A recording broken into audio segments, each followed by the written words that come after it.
이번 주 사건 사고 브리핑입니다. 네, 고유정 관련 재판이 지금 8차까지 진행이 됐습니다. 그리고 의붓 아들 살인 사건하고 병합한 거는 요번이 1차입니다. 네, 여기서 뭐 새로운 사실들이 몇 가지 밝혀지면서 고유정의 의붓 아들 살해 사건에 대해서 뭐 좀 많은 얘기들이 또 거론이 됐습니다. 그러니까 이게 고유정 사건은 뭐 재판이 진행될 때마다 무슨 그 양파 까지듯이 뭔가 하나씩은 꼭 나와요, 그죠? 네. 그러다 보니까 고유정 사건은 우리 시청자분들한테 뭐 그때 조금씩 설명을 하고 가야지 한껏 이게 밀리지 않을 것 같은 느낌이 들어서 그때 좀 하는 게 맞는 것 같아서. 사실 저도 계속 뭔가 확인하지 않으면 뭐가 있었지 항상 잊어버리게 돼. 너무 많아가지고요. 맞습니다. 네, 나오는 게 많은데요.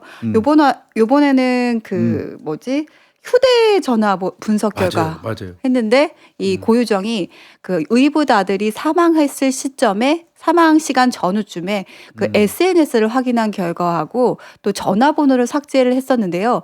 이 SNS를 누구를 서치를 했냐면 바로 의붓 아들의 외삼촌과 그 가족들, 그러니까 친모죠. 친모의 가족들의 SNS하고요.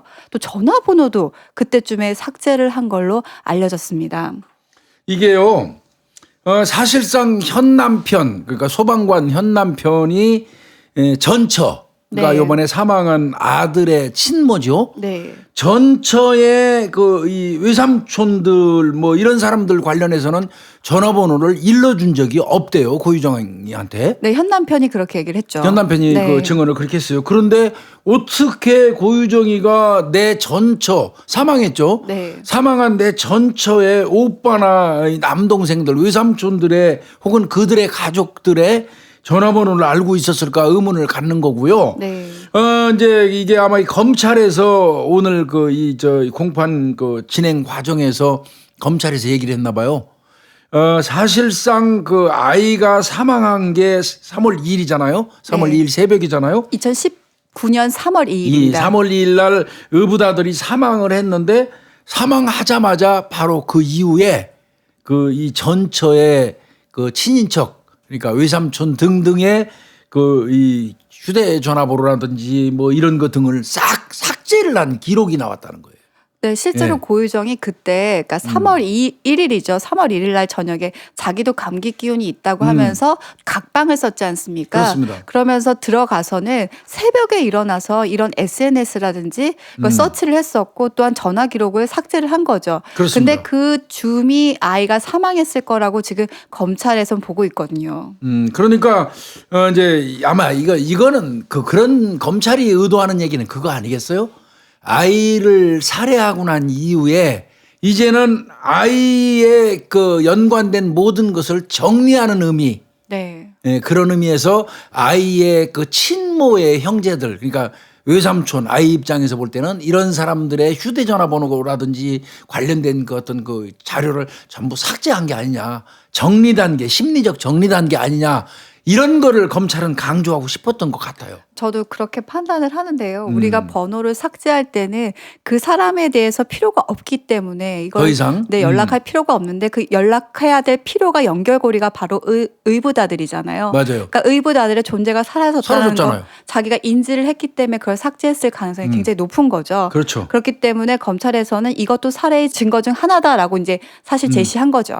그러니까 지금 뭐 우리 시청자분들께서 아셔야 될 거는 고유정이 의붓 아들을 살해했다는 직접적인 증거는 단 하나도 없어요. 네. 다만 고유정이가 살해했을 것으로 추정되는 각종 정황 증거를 엄청나게 수집을 한 거예요. 그 중에 하나가 지금 조금 전에 저희가 이번 공판에서 밝혀졌다는 사망한 아이의 외삼촌들의 연락처 같은 거를 고유정이가 다 삭제했다. 그 시기가 공교롭게도 아이가 사망했을 즈음이다. 네. 이제 그거를 정황 증거 형태로 내놓은 것 같고요. 저 그거 맞네. 내가 지금 가만히 생각하니까 나는 그냥 정리 단계 뭐 이 정도로만 생각했는데 우리 김윤희 프로파일러 얘기 들으니까 맞는 것 같아.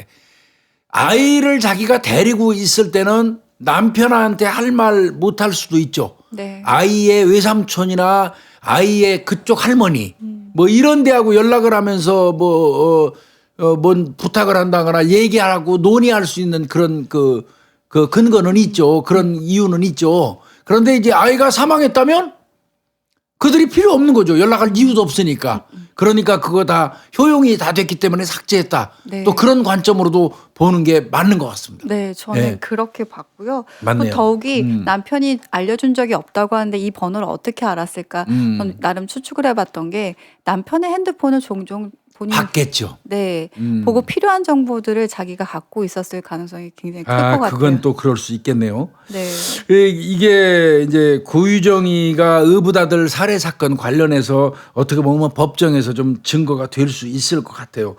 이제 그 중에 하나가 저 삭제한 거 말고도 검찰이 오늘 주장한 게 뭐였냐면 아이가 사망했을 것으로 추정되는 4시에서 6시 사이 새벽 네, 그 사이에 고유정은 깨어 있었다.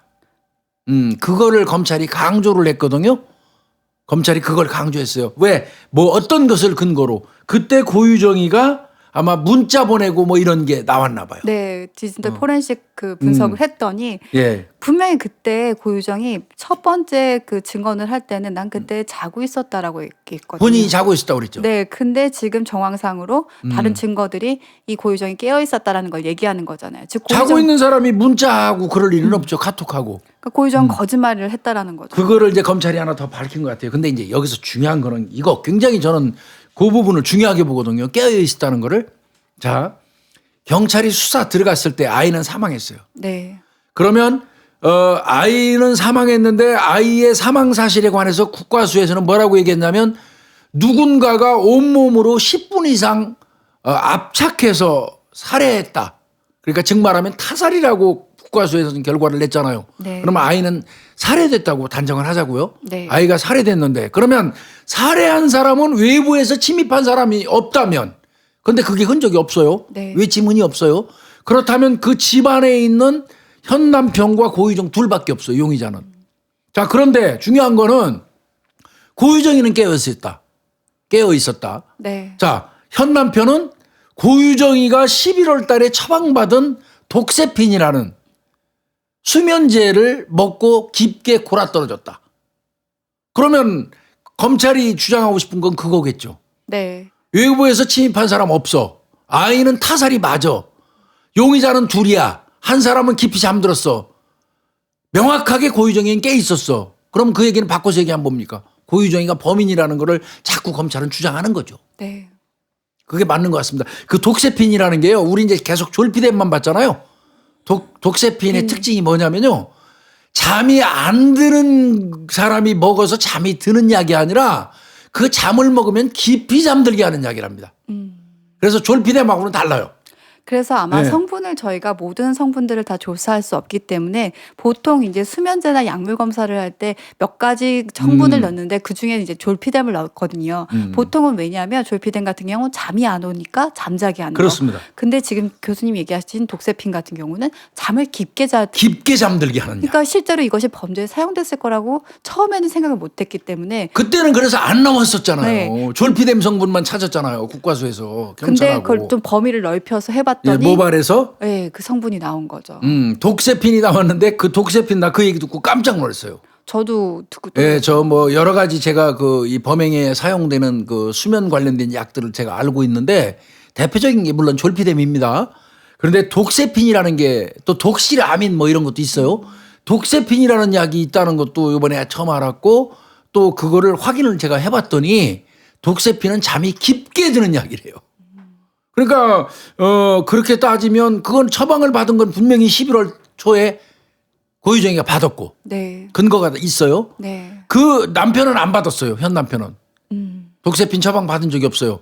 그러면 처방을 받은 적이 없는 현 남편의 모발에서 그 즈음에 이 독세핀 성분이 나왔다는 얘기는 고유정이가 처방받은 거를 남편에게 먹였을 가능성이 농후한 거잖아요. 그러니까요. 예. 그리고 잠 안 드는 사람을 잠잘 자게 하는 게 아니라 일단 잠들으면 깊이 빠져가고 깨어나지 말라. 그건 바꿔서 얘기하면 내가 10여 분간 아이를 온몸으로 누를 때 너 깨지 마라. 그 소리하고 또 맥락이 같잖아요. 그러니까요. 예. 이 모든 증거들이 지금 고유정이 범인이라는 것을 가리키고 있는데요. 그리고 고유정이 그 의붓아들에 대한 감정이 또 예, 그거 드러난 부분이 있어요. 깜짝 놀랐어요. 그 소리 듣고도. 근데 이게 친정엄마한테 한 예, 말이긴 예. 하더라고요. 고유정이는요. 요번 그 남편 그 의붓아들 죽고 전 남편 살해한 혐의로 구치소에 수감돼 가지고 고유정이가 그 안에서 그린 그림 아시죠? 네, 아이들이 가운데 아이들 둘 있고요. 그려놨잖아요. 그다음에 양 옆에 예. 그 현 남편과 본인이 있었죠. 예, 그러니까 마치 자기가 지가 낳은 아들, 그 다음에 현 의붓아들, 그리고 현 남편 자기 4명이 우리 가족이라는 거를 강조하기 위해서 그림 그려뒀었어요. 근데 거기서 고유정이 실수라고 해야 되는지 자기 감정을 드러냈던 게 의붓아들과 친아들이란 표현을 썼었다라는 거죠. 그렇게 호칭하면 안 되죠. 그냥 우리 아이들이라고 했어요.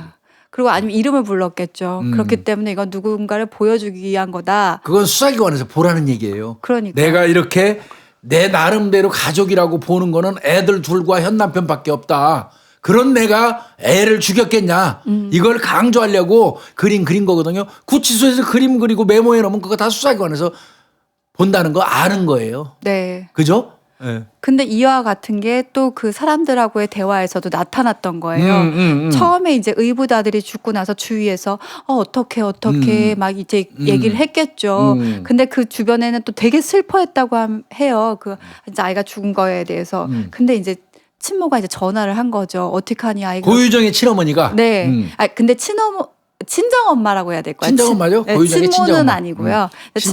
친정엄마, 친모는 아니잖아요. 네, 그치. 친모는 아니고 친정엄마인데 친정엄마가 이렇게 전화를 해서 어떡하니 애 그렇게 돼서 그랬더니 우리 애 아니니까 신경 쓰지 말고. 말 걸지 말라고 했다나 뭐 그런 평상시에 다른 사람들 앞에서는 맨날 그 의붓아들 죽은 아이에 대해서 우리 애기 네. 그랬다며요. 입버릇처럼. 네. 그래서 현 남편도 꼴딱 넘어갔다는 거 아니야.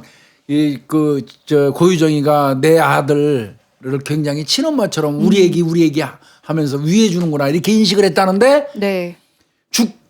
조금 전에 김윤희 프로파일을 설명한 것처럼 아이가 죽었다고 그러니까 이제 지금 친정어머니 고유정의 친정어머니가 전화한 모양이죠. 고유정이한테 네. 전화해가지고 애가 그렇게 죽었다는데 어떡하냐 그랬더니 신경 쓰지 말라고. 그 우리 애기 아니라고. 네, 우리 애기 아니니까 말 꺼내지 말라 그랬대요. 걔가 말하지 말라. 그러면서 걔가 그 죽은 아이가 맨날 제주도에 있는 할망만 찾고 할망. 네. 제주도 방언이라며요. 네. 할머니 할망만 찾고 나하고 둘이 있다고도 지네 아빠만 오면 아빠한테만 가서 안기는 애라고. 그 당연한 거죠. 지극히 당연한 거죠. 아이랑 산 적도 없으니까 아이가 당연한 건데 오히려 아이 같은 시각으로 자기를 더 봐달라는 거 아니에요. 그렇죠. 아이가 자기한테 와야 되고 이건 모두 다 자기중심적인 사고인 거죠. 그 내용 지금 말씀드린 그 내용 있잖아요. 친정 어머니하고 고유정이 통화한 내용을 오늘 법정에서 공개했어요. 네. 그걸 공개하니까 또 법정이 소란스러워졌죠. 이거야말로 진짜 고유정의 이중성을 적나라하게 이중성이죠. 네. 분명히 맨날 우리 얘기하다가 네. 근데 우리 얘기 아니라고 하니까. 할망만 찾고 남편 있으면 남편한테만 가고 이런다면서 우리 애 아니라고 얘기하니까 이중성이 딱 드러나는 거죠. 이거를 이제 검찰이 오늘 법정에서 얘기를 했어요. 네. 그러니까 현 남편 입장에서는 충격이 얼마나 컸겠습니까? 이 얘기 듣는 순간. 현 남편은 오늘 그 얘기를 처음 들었다고 처음 하더라고요. 들었답니다. 네. 맨날 우리 얘기하던 사람이. 그런데 이제 아마 우리 시청자분들이 궁금해할 거 김윤희 프로파일러 뭐가 있을 것 같아요. 친정어머니가 이 얘기를 고유정이하고 통화한 내용을 어떻게 경찰이 알아갖고 검찰에다 그 서류를 보내서 검찰이 오늘 법정에서 얘기를 했을까? 그런 거 궁금해할 거 아니에요. 네. 사실은요. 경찰이 어떤 그 용의자가 뜨잖아요. 아마 이건 청주 상당서 경찰관들이 했을 가능성이 많아요. 뜨면은 그 사람의 휴대전화로 그 사망 즈음 전후 직후 쭉 따져갖고 통화한 사람들을 전부 체크를 하죠. 네. 그러니까 친정어머니하고 통화한 것도 나왔잖아요. 네. 반드시 가가지고 그 사람한테 확인합니다. 그날 몇 날 몇 시 몇 분에 약 몇 분 동안 고유정이 따님하고 통화했죠. 그때 주로 했던 그 주제 내용이 뭡니까? 이거 구체적으로 다 설명해 주셔야 돼요. 그거 다 적어옵니다. 요만한 토시 하나까지. 사실 이게 경찰들 수사 기법이거든요. 그거 가지고 있던 게 요번에 이제 그 검찰에서 법정에서 쓸 수 있는 자료로 이게 지금 나온 거예요. 이를테면 그런 것도 또 있죠. 중요한 거 있었잖아요. 그 고유정의 친아들이 칼에 수면제 네. 졸피뎀들은 수면제 먹은 것 관련해서 고유정이는 남편은 약속이 있어서 안 먹고 자기하고 아들만 먹었다고 계속 그랬잖아요. 네. 그랬는데 사실은 경찰은 이미 그 이전에 그 고유정의 친아들한테 진술을 다 듣고 있었어요. 네. 삼촌하고 나하고만 먹고 엄마는 안 먹었다고. 네. 삼촌이 아버지의 아빠. 고유정이가 삼촌이라고 불러서 아이가 친아빠 그 사망하신 분을 삼촌이라고 불러요. 슬퍼요. 근데 그 진술을 경찰이 가지고 있었어요. 근데 그거 딱 가지고 있다가 사실은 고유정 입장에서는 거기서 되게 맞은 거죠. 그렇죠. 사실 그다음에 수박도 그렇죠. 원래는 경찰이 이미 트렁크에 있는 거 발견해서 가지고 있으면서도 고유정이한테 패를 안 보여줬었어요. 근데 고유정이가 경찰 패를 보려고 무비권 행사하다가 뒤늦게 변호사 선임해갖고 현장 검증하자고 지랄하는 거 아니에요. 현장 검증하면 경찰이 조사한 내용대로 경찰이 이렇게 했지 시키면 패를 다 읽잖아요. 네. 그럼 거기다가 자기가 변명할 구실을 꽤 맞추려고 한 거거든요. 현장 검증이라는 거 다시 한번 말씀드리지만 제가 현장 이 고유정 관련돼서 초창기에 현장 검증 관련돼서 잘못 얘기하는 사람 그거 잘못됐다고 얘기했다가 내가 욕먹었잖아요. 제 말이 맞는 겁니다. 피의자가 무피권을 행사하고 입을 딱 봉하고 있는데 경찰이 현장 검증을 왜 합니까? 왜 패를 보여줍니까? 조사한 거 다 알려주는 거잖아요. 피의자한테. 그거는 이제 수사를 모르는 분들이 얘기하는 거였는데 제가 그 얘기했더니 또 그런 오해들이 있었는데 여러분들 제 수사 경력에 비추어 봐가지고 상식적으로 이야기한 거니까 제가 좀 얘기할 때 믿어줄 게 있으면 믿어주셔야 됩니다. 하여튼 이 부분도요. 네. 이 부분도 오늘 법정에서 검찰이 얘기한 거예요. 네, 지금 검찰의 전략들을 잠깐 이렇게 보시면 처음에 고유정이 살해 시간에 깨어 있었다. 그리고 사망 시간이죠. 이제 사례가 그렇죠. 정확하게 사망 시간에 깨어 있었다. 그리고 고유정은 아이를 사랑하지 않았다. 이중성이 분명히 있었다라는 걸 보여주고 있고요. 그런 면들을 지금 계속 강조를 하고 있는 거죠. 그렇습니다. 사실 자꾸 우리가 김윤희 프로파일러가 친정엄마, 친모가 아니고 친정엄마 이걸 강조하시는데 그 친정 엄마기 때문에 또 이런 그 당일 통화한 내용이 어떤 면에서 보면 수사기관에 낱낱이 얘기됐을지도 모르겠어요. 네. 그거는 뭐 짐작하시는 게 좋겠고 짐작하십시오. 그냥 미루어. 아시는 분들은 저보다 더 잘 아시더라고요. 그렇죠. 네. 예. 그래서 저도 순간 처음에 몰랐다가 하여튼 친모와 친정엄마는 다릅니다. 예. 통화 내역 관련돼서 뭐 그 남편이 참 그거 보면은 아마 오늘 그리고 이제 한 번 더 강조를 했죠. 네. 그 현장을 훼손하려고 했던 의붓아들 네, 장례를 치르고 있는 동안 매트리스라든지 그 모든 그 관련된 것들을 다 수거해서 소각하려고 했던 정황이 포착이 됐기 때문에 지금 어떻게 보면 사망 시간에 깨어 있었고 이중성이라는 걸 보였고 그리고 증거인멸이라는 것까지 다 일맥상통한다. 범인일 확률이 높다라는 걸 지금 이 재판에서 계속 얘기를 합니다. 다만 네. 이거는 이제 또 욕을 먹더라도 또 정확하게 짚어야죠. 네. 현장에 그 매트리스에 묻어있던 혈흔이라든지 이불에 묻은 혈흔 이거를 고유정이가 없앴다 해가지고 고유정이가 증거인멸한 건 아니에요. 뭐 김윤희 프로파일러나 저나 수사했던 사람이지만 현장에 나가면 현장을 감식할 때 CSI가 나갑니다. 경찰 네. 과학수사팀이 나가서 거기서 혈액도 샘플링하고 사진 찍고 동영상 촬영합니다. 네. 현장 검증 감식을 명확하게 다 완벽하게 현장을 보존해 놓고 한 다음에 그 감식이 종료됐다고 판단되면 혈흔 묻은 이불이나 매트리스 같은 거는 피해자라고 추정되는 그 부모들이 이거 좀 어떻게 해드릴까요? 우리가 대신 치워드릴까요? 해서 물어봐서 치워달라면 치워주기도 해요. 네. 그래서 이 부분은 고유정이의 입장에서는 그 이불에 묻어있는 혈흔이나 이런 거 등등이 엄청난 부담이었겠죠. 만약에 그쵸. 본인이 범행을 네, 했다면. 네. 그래서 치우는 거에 적극적이었다고 그것까지는 인정할 수 있지만 증거인멸이 되는 일은 없습니다. 네. 어? 네. 근데 이제 검찰에서 이 부분을 계속 강조를 했던 이유는 그야 말대로 아이를 정말 그렇게 사랑했다면 의붓아들이 죽은 시점,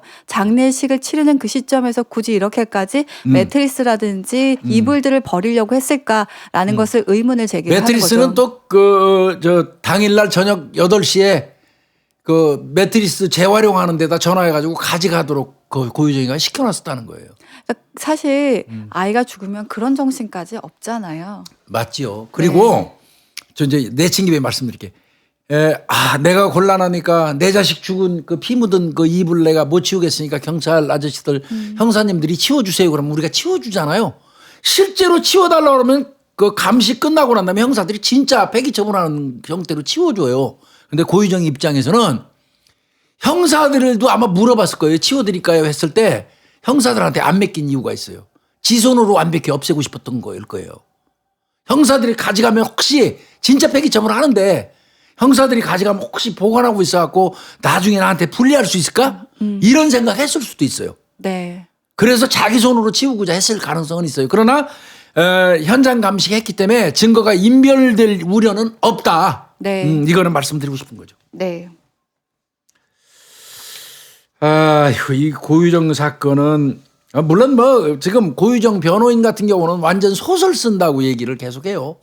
네. 그러면서 변호인이 그때도 한번 얘기한 적이 있었죠. 그 전 재판에서 사실 현 남편에게 폭력이 있었기 때문에 그거 계속 오늘 집중적으로 물어봤다며요. 네, 변호인 쪽에서 예. 왜냐하면 고유정이 심신적으로 지쳐 있었고 자기가 위축되어 있던 상태였다라는 걸 증명하기 위해서 아하. 아마 그 현 남편의 폭행에 대해서 계속 얘기를 하고 언급을 했던 것 같은데 맞아요. 그거 했잖아요. 네. 그래서 사실 심신미약이라도 조금 이제 받으려고 했던 것 같아요. 근데 거기에 대해서 집요하게 오늘 증인 뭐 질문을 했다고 하더라고요. 변호사, 고유정 네. 변호사가 네. 현 남편한테. 네. 그러니까 니네들 부부관계가 어땠냐 막 이러면서 이제 그건 바꿔서 얘기하면 너 때렸잖아. 고유정이 평상시에 때리고 네가 폭압하고 핍박했기 때문에 이 저 고유정이가 좀 이상해진 거 아니야. 그런 식으로 몰고 가려고 그랬던 것 같아. 그렇죠. 예? 예. 그런 거고 또 하나 제일 주장했던 게 공소기각 주장했어요. 시작과 동시에. 아, 네. 공소 기각해달라고. 즉 말하면 의붓아들 죽인 거에 대해서 공소 제기했잖아요. 검찰이. 네. 공소 제기한 거를 재판장이 공소 제기 이거 안 돼. 공소 저 기각해. 이거 공소 안 돼. 이렇게 얘기하는 게 공소 기각해달라는 얘기거든요. 네. 그 이유가 뭐였냐면요. 공소장 일본주의라는 거예요. 네. 그 공소장은 일본주의. 네. 공소장의 내용 자체가 그 간결하는데 그게 하나여야 된다라는 거죠. 어떤 그 공소 사실에 대해서 하나여야 되는데 일본 그러니까 공소장은 이 사람이 몇 월 며칠 날 몇 시에 어떠한 형태로 어떤 뭐 그러니까 파라원칙에 의해서 범행한 것만 딱 써 있어야 된다는 거예요. 근데 그 내용에 판사가 예단을 줄 수 없는 쓸데없는 내용들을 많이 붙여가지고 판사가 이거 진짜 나쁜 년이네 이렇게 인식하게 하는 거는 공소장 일본주의. 네. 그 뭐 일본 하니까 뭐 저 미운 일본이 아니라 하나. 일본 하나의 본 그 한 번 두 번 할 때 일본 그 주의에 어긋난다. 변호사가 그걸 주장하면서 여러 가지를 덕지덕지 붙여갖고 고유정이한테 아주 편견을 판사가 저 가지도록 그렇게 만드는 이 공소장은 이거 아니다. 이제 이러면서 기각시켜달라고 얘기했는데 안 맥힙니다 그거. 네. 근데 공소장이 제가 봐도 그냥 범죄 사실뿐만 아니라 밑에 사실 그 범죄자에 대해서 얘기하는 것들이 주로 아니 어느 정도는 넣어줘야 되는 네, 거 같죠. 그 판단을 하실 수 있게 넣어주는 건 당연한 건데 그걸 가지고 이제 제기를 했었습니다. 아마 이제 여기까지가 오늘 그 의붓아들 그 사망 사건을 전 남편 살해 사건하고 이제 합쳐서 병합해 가지고 오늘 1차. 네. 고유정 입장에서는 8차였죠. 네. 이제 앞으로 이제 9차 공판은요. 16일 날 오후 2시에 열린답니다. 네. 16일. 그러면 아직도 뭐 한 한 14일, 2주 네. 남았습니다. 또 그거 나오면 우리 시청자분들한테 또 설명해 드려야 할 것 같아요. 이거 고유정 사건은 이거 막말로 고유정이 곧자만 들어가도 그 구글에서 아예 광고도 안 붙여주는데 우리 손해가 엄청 많은 것 같은데 계속 그래도 가야 될 것 같은데요. 아 진짜 놀라운 거는요. 뭐가 캐도 계속 나와서 고유정이 정말 진짜 극강입니다. 극강. 저도 범죄사적으로 이런 사람 거의 본 적이 없는 것 같아요. 아마 진짜 극강이에요. 고유정의 사건은 아마 저하고 김유희 프로파일러가 앞으로도 좋게 일곱 여덟 번은 더 해야 될 것 같은 느낌이 들어요. 아마 재판 진행되고 실제로 다 선고받고 그러니까요. 항소 뭐까지 가겠죠. 뭐 하다 보면 일곱 여덟 사고까지 번. 가겠죠. 네, 더 일곱 여덟 번은 더 아마 네. 고유정이 우리 시청자분들한테 설명드려야 될지도 모르겠습니다. 근데 빨리 저도 재판이 끝나서 유족들이 그러면 좀, 한임 네, 예. 해결이 됐으면 좋겠습니다. 또 다음번에 더 내용이 있으면 찾아뵙도록 하겠습니다. 예. 감사합니다.